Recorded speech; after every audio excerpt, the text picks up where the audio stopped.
Tucker, Dodgers outfielder, with us now on SportsCenter. Kyle, 4-3 win, your 3-run homer in the second inning, a big part of that. It was the 8th pitch of the at-bat, 4th changeup you faced in that AB. Just the second extra base hit allowed by Nick Martinez on his changeup this season. What was your approach through that at-bat? I mean, the difference, like speed-wise, between his fastball cutter and his changeup is pretty big. So I was just trying to get something up so I could stay on the changeup. That way, if he threw it down, I'd just kind of spit on it. But kind of long at bat, saw some pitches, and was just able to get a changeup in the zone that I was able to stay on and barrel up. And Kyle, you're also the reason for the Rays having one fewer run as well. You hose Jonathan Aranda down at the plate.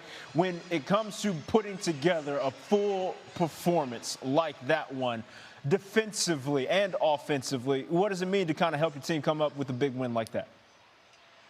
Yeah, it's awesome. I mean, these games, you never know if you're going to be in them once it gets to the end, or what run really matters at the time, especially early in the game. But you just try and save them all and score as many as you can. So I was just trying to have an opportunity there and get the ball in and get it to Rush so he can apply a tag. So just try to get to the ball quick and make a good throw, and it worked out for us. So kind of, I guess, was a difference right there, especially with Miggy coming up later in the game and giving us that huge homer. So it was a nice night for us.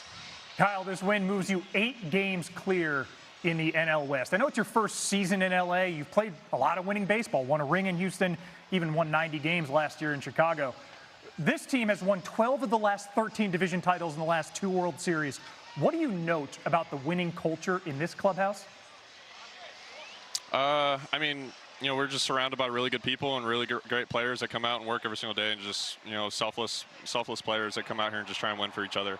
No matter if it's just trying to get a guy over or just, sack fly, whatever it is to win the game that, this team tries to do. So no one's, worried about their personal stats or anything. We're just here to try and win games and, get back to the World Series. Well, you played a big part in the win today. 3-run homer, defensive runs saved, 4-3 winners. Thanks for taking some time, Kyle, with us after the dub, joining Trev and I here on SportsCenter. Yep, thank you guys. But is he like the best baseball player you've ever seen? Yeah, Shohei Ohtani. I mean, it's hard to even know where to begin with a guy like him. First off, I mean, you look from an offensive perspective.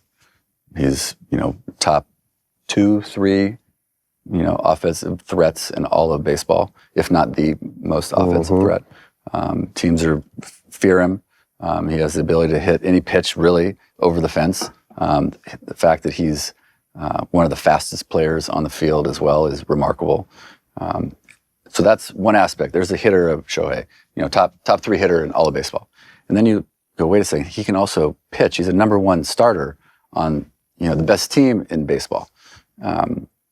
And he's a top, 3, 5 pitcher in baseball. We've never seen it before. Maybe Babe Ruth, but hard to say. I don't think we'll ever see it again, to be honest with you. It takes so much time and effort to be good at one thing. And for him to be good at 2 things at the highest level is just unimaginable. And also, I mean, to throw on the top that he's the most famous star in Japan, right? And we know how fanatical the fans are, especially in Japan. He doesn't have any downtime.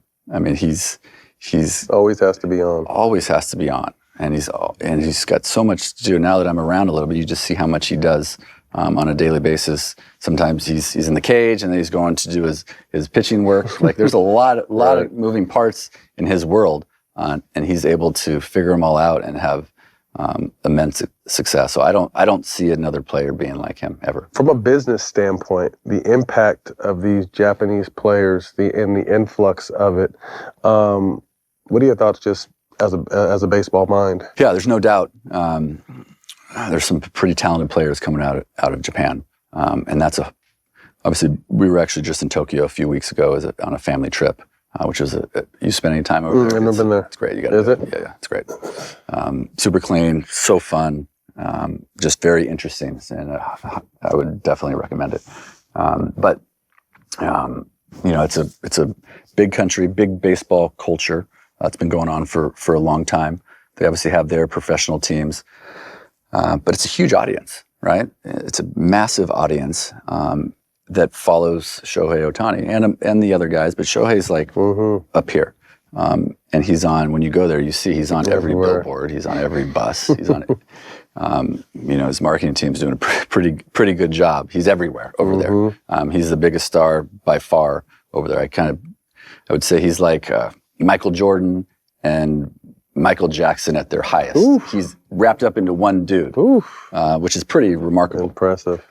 So, with that said, it's creating a lot more opportunities, and obviously him wearing a Dodger uniform is helpful for the Dodgers. Our time when we were in Europe, in London, I mean, the whole goal there was to just kind of slowly expand the sport in other areas. Obviously, Japan, already a huge baseball culture. Latin America, huge baseball culture. But once you kind of go that side of the Atlantic, not so much. So just trying to get another footprint over there. NFL's been doing it for a long time, and they've had some success. The NBA, as you know, are really starting to spend some money over there. And Major League Baseball wants to do the same. You said your greatest accomplishment was the World Series ring.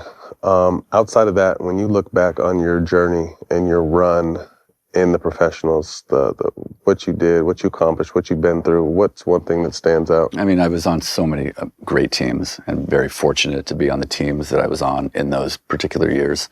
From on a personal level, I've had success, made some all-star teams. Personal level, I think I'm most proud of the way that I went about it. I honestly, I could look in the mirror every night, and I could still look in the mirror right now and say I left it all on the field. There was no ounce of energy, mental awareness that I did not exude on a daily basis. So I'm proud of that. Quick hitters, first team to come to mind, let us know. Favorite ballpark? Taking away Citizen Bank Park in Philly and Dodger Stadium, playing in Chicago, playing in Wrigley Field is fun. Classic. Worst ballpark? Oof, they're all pretty good these days. Worst ballpark, for my time, would have been probably playing in Miami before the new stadium. What was it? It was Joe Robbie Stadium. The football stadium. Sound about right? Yeah. When you're in Miami, it's 150 degrees, humid, smoking a lot of down day games, smoking, no fans. That was rough. Smartest pitcher you ever faced? Ooh, smartest pitcher, Kershaw was pretty smart. Nastiest single pitch you saw? I didn't enjoy facing a knuckleball pitcher. I don't know if that was the nastiest. I would say a good knuckleball is hard to hit. Funniest teammate? I'd say Jason Worth. Okay. I like that. Tightest clubhouse you were ever a part of? What year? Those years in Philly, from 2006 to 2009. We had a tight group. Bench clearing brawl. Who you bringing with you? You get three people you either played with or against. Oof.